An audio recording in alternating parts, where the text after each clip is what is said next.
Bienvenue sur la chaîne Survival Résilient. Aujourd'hui, j'ai décidé de te montrer comment installer ton camp en mode furtif. Tout d'abord, il y a plusieurs étapes à prendre en compte. La première étape, ça va être le choix de ton emplacement. Donc il va être préférable pour toi de t'écarter des sentiers battus afin d'éviter de te faire repérer, de tomber sur quelqu'un ou que quelqu'un te tombe dessus. La deuxième, ça va être te restaurer. Donc il va falloir éviter au grand maximum de faire du feu pour éviter que la flamme se fasse repérer ou même l'odeur du bois brûlé. La troisième, ça va être l'heure d'installation de ton camp. Je te conseille d'installer ton camp 1 heure avant la tombée de la nuit. Si tu installes ton camp trop tôt, c'est au risque que quelqu'un te tombe dessus. Donc là, ça pourrait être le danger. Si tu as pris toutes ces étapes en compte, normalement tout devrait être bon. J'allais oublier. Si tu n'as pas d'autre choix que de te restaurer avec une bouteille de gaz, un réchaud ou quoi que ce soit, eh bien tu feras un feu, mais dans ce cas-là, pas proche de ton camp. Tu vas essayer de trouver un endroit un peu plus renfoncé dans la forêt pour pouvoir éviter de te faire repérer. La deuxième chose, ça va être le choix des aliments. Évite les cassoulets ou quoi que ce soit, parce qu'une personne qui a faim, à 20 minutes, elle va commencer à sentir un peu l'odeur de ton cassoulet et là, ça peut être un peu dangereux pour toi. Voilà, je pense avoir fait le tour. Eh bien, je vais te montrer comment installer ton camp en mode furtif. C'est parti. Donc tout d'abord, vous allez avoir besoin d'un poncho. Poncho pluie. J'aime bien, comme je vous l'ai déjà dit, avoir des accessoires qui ont deux facultés. Donc là, poncho pluie pour la pluie et le deuxième pour pouvoir monter votre camp. Déjà, c'est plus léger dans votre sac à dos pour le transport. Et en plus de ça, 2 utilisations. Donc là, je prends à peu près l'équivalent de 2,50 m, grossièrement. J'installe mon poncho, comme ici.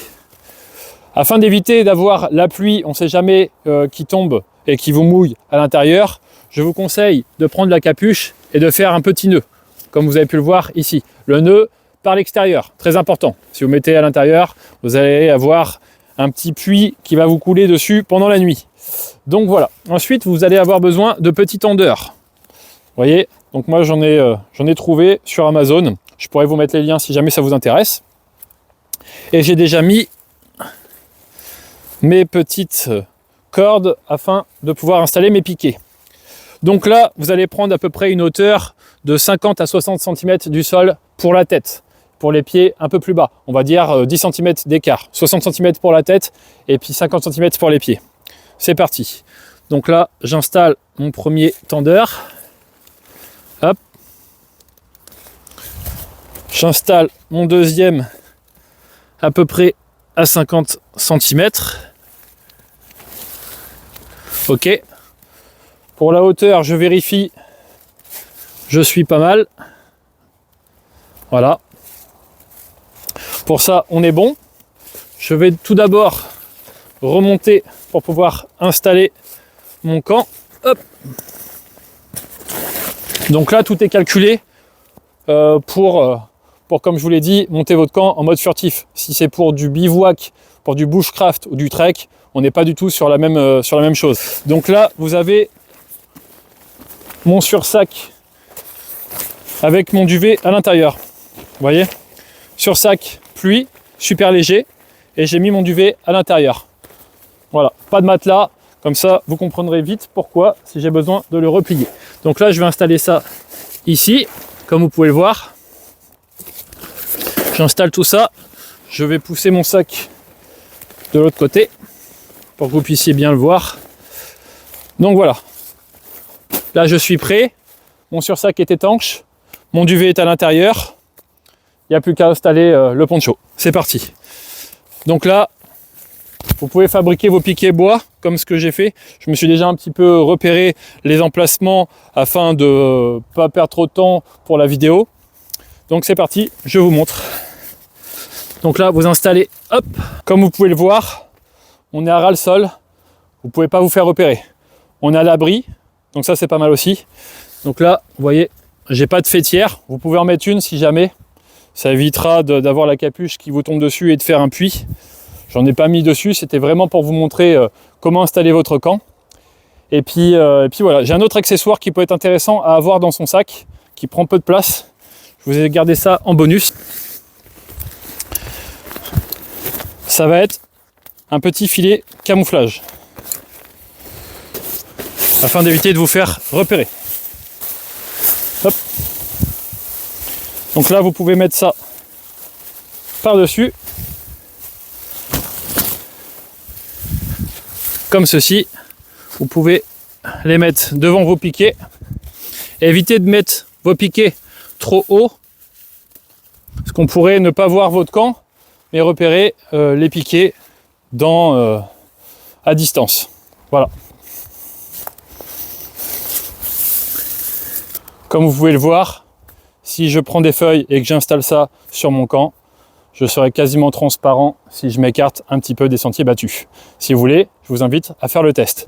Je vais prendre un peu de feuilles, je vais distribuer tout ça sur mon camp et on va voir si je suis toujours visible ou invisible. C'est parti. Voilà, j'ai distribué un peu les feuilles que j'ai ramassées à droite à gauche. Quelque chose qui est super intéressant, donc que je ne vous ai pas parlé, ça va être cette petite plante là. Alors attendez, je vais, hop, que j'ai coupée. Cette là, si vous l'avez en forêt, ça va être votre ami. Parce qu'elle va vous permettre de pouvoir cacher vos cordons, cacher les extérieurs de vos camps, où vous pouvez vous faire repérer, puisque évidemment c'est pas caché. Donc voilà, mais évitez de le mettre des deux côtés, sinon vous ne pourrez pas rentrer dans votre camp. Et puis voilà, donc là j'ai caché tout d'un côté, le côté pour moi le plus dégarni. Et puis on va voir ensemble ce que ça donne quand on s'écarte un peu et qu'on ne sait pas que ça se trouve ici. C'est parti. Voilà. Pour vous dire, je suis à un peu moins de 10 mètres de mon camp.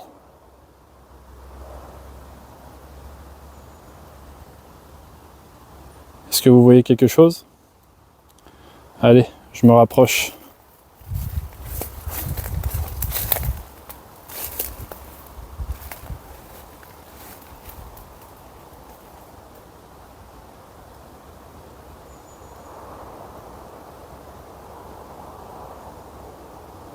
Eh bien non, ça n'est pas mon camp, c'est mon sac que j'ai mis pour le cacher. Donc oui, je suis pas bien loin. Et bien regardez, juste là, devant vous. Et là, je suis à moins de 10 mètres.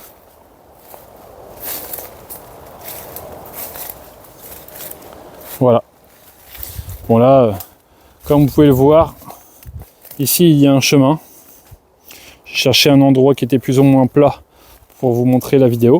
En plus de ça, il y a des petites cabanes d'enfants.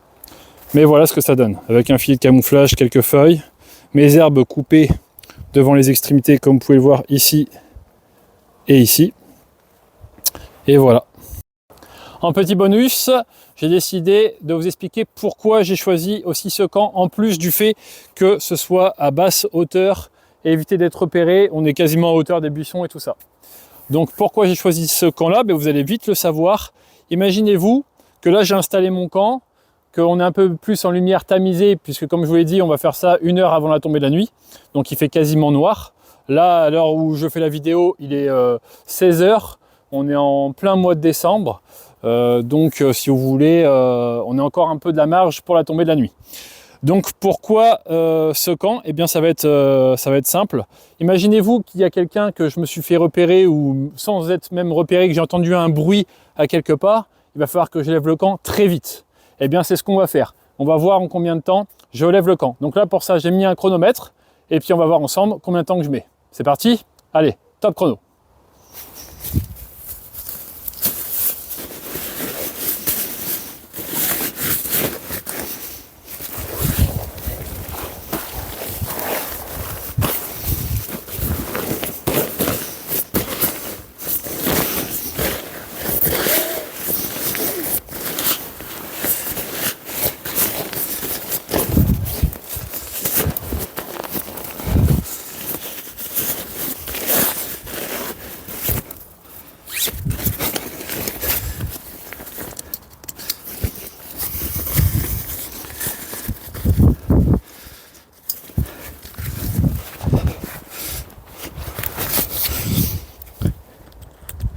Fin.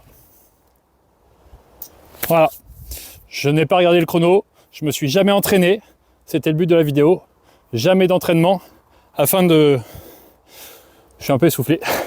Afin de vous montrer combien de temps on met sans entraînement. Maintenant imaginez-vous si vous vous entraînez à driller tout le temps pour savoir bien gérer et gérer votre temps. Écoutez, j'espère que la vidéo vous a plu. Si c'est le cas, je vous invite à vous abonner et à me mettre un petit pouce bleu. S'il y a des choses que je n'ai pas évoquées dans la vidéo, des astuces ou quoi que ce soit, n'hésitez pas à me le faire partager.